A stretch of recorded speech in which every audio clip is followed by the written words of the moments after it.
Maithili TikTok music के मनमोहक गीत जरूर सुने और अच्छा लगे तो चैनल को सब्सक्राइब करें।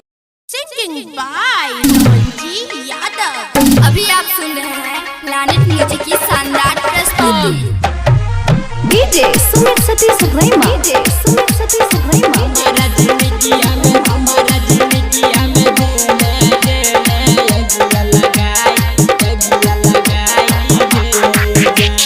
प्यार हमारा से करके लेला दोसर से शादी रचाई गे जान। Presented by Maithili TikTok music.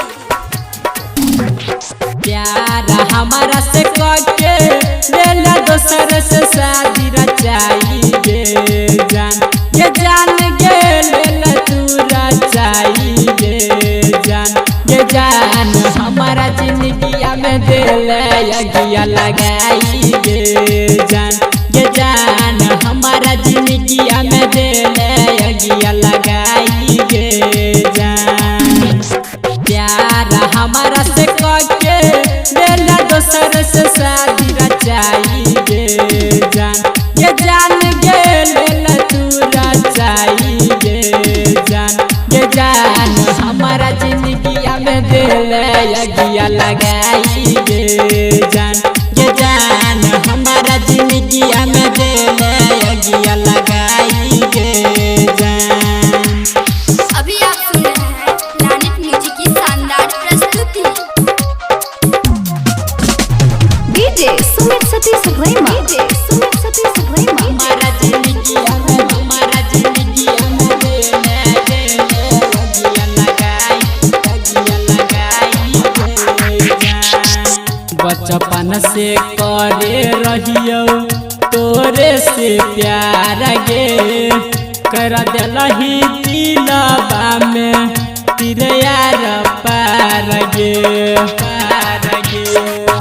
बचपन से करे रहियो तोरे से प्यार गे। कर दिलही दिलबा तू यार पार गे। तोरे खातिर जान छोड़लियो पढ़ाई गे जान। ये जान गे छोड़लियो पढ़ाई गे जान। ये जान सैयो लही दोसर से मंगिया भराई गे जान। ये जान हमारा जिंदगिया में दिल अगिया लगाई गे जान। अभी आप सुन रहे हैं प्लैनेट म्यूजिक की शानदार प्रस्तुति।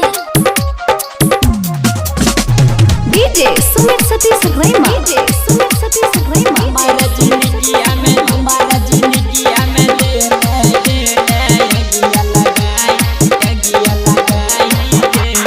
जान।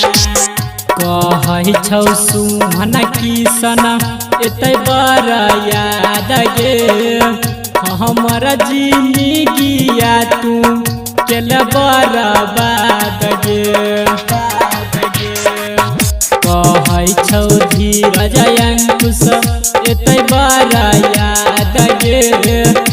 हमारा जिंदगिया तू केल बर्बाद गे।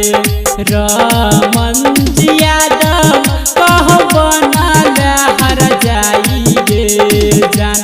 ये जान गे बनल हर जाई गे जान। ये जान सैयो लही दोसर से मंगिया भर